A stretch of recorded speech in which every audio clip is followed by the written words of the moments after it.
సంగారెడ్డిలోని ప్రభుత్వ ITI ATC సెంటర్లలో out going శిక్షణార్థుల కోసం ఆన్ ది జాబ్ ట్రైనింగ్ కార్యక్రమాన్ని బుధవారం విజయవంతంగా నిర్వహించారు. ఈ కార్యక్రమానికి ముఖ్య అతిథులుగా ఉపాధి మరియు శిక్షణ శాఖ డైరెక్టర్ ఎన్ కాంతి వెసిలి, జిల్లా కలెక్టర్ పి ప్రావీణ్య పాల్గొన్నారు. ఈ సందర్భంగా డైరెక్టర్ కాంతి వెసిలి మాట్లాడుతూ ఆధునిక టెక్నాలజీతో రాష్ట్ర ప్రభుత్వం ఏటీసీ కేంద్రాలను ప్రారంభించిందని, ఇక్కడ శిక్షణ పొందిన విద్యార్థులు భవిష్యత్తులో మంచి ఎంటర్‌ప్రెన్యూర్లుగా ఎదగాలని ఆకాంక్షించారు. పరిశ్రమల వాస్తవ పని పరిస్థితులపై అవగాహన కల్పించడం, ఆధునిక నైపుణ్యాల అభివృద్ధి, శిక్షణ అనంతరం ఉపాధి అవకాశాల మెరుగుదల ఈ కేంద్రాల ప్రధాన లక్ష్యమని పేర్కొన్నారు. జిల్లా కలెక్టర్ ప్రావీణ్య మాట్లాడుతూ మారుతున్న కాలానికి అనుగుణంగా యువత తమ నైపుణ్యాలను అప్గ్రేడ్ చేసుకోవాలని సూచించారు. ఆధునిక టెక్నాలజీని అందిపుచ్చుకుంటే స్థానిక యువతకు మరిన్ని ఉద్యోగ అవకాశాలు లభిస్తాయని అన్నారు. ప్రభుత్వ ఏటీసీ సెంటర్లు యువత ఉపాధి అవకాశాలను పెంపొందించడంలో కీలక పాత్ర పోషిస్తాయని పేర్కొన్నారు. ఈ కార్యక్రమంలో 13 విభిన్న ట్రేడ్స్కు చెందిన 279 మంది శిక్షణార్థులు పాల్గొన్నారు. పరిశ్రమల ప్రతినిధులతో విద్యార్థులు ప్రత్యక్షంగా చర్చించి తమ సందేహాలకు సమాధానాలు పొందారు. ఈ సందర్భంగా పలు పరిశ్రమలు ఎంపిక చేసిన శిక్షణార్థులకు ఆఫర్ లెటర్లు అందజేశారు. ఎంపికైన వారికి 10,000 నుంచి 15,000 వరకు స్టైఫండ్తో ఆన్ ది జాబ్ ట్రైనింగ్ అవకాశాలు కల్పించారు.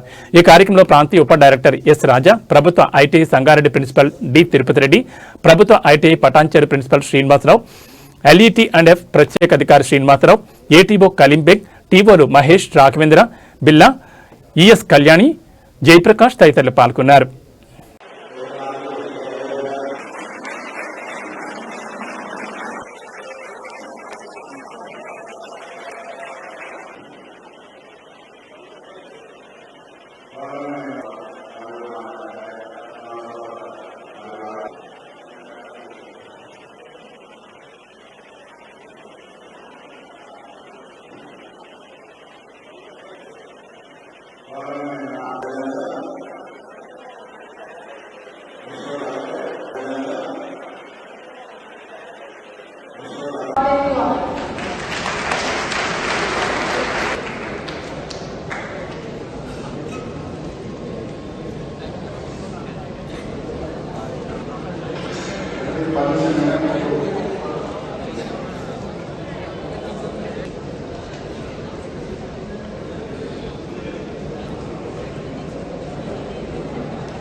మిగిలిన మనం తీసుకోదు ఇచ్చేసి 9,000 ఇచ్చేసి బయట తీసుకున్నప్పుడు 9,000 తీసుకున్నాం.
మిగిలిన మనం తీసుకోదు ఇచ్చేసి 9,000 ఇచ్చేసి బయట తీసుకున్నప్పుడు 9,000 తీసుకున్నాం.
చూస్తున్నారా వీడియో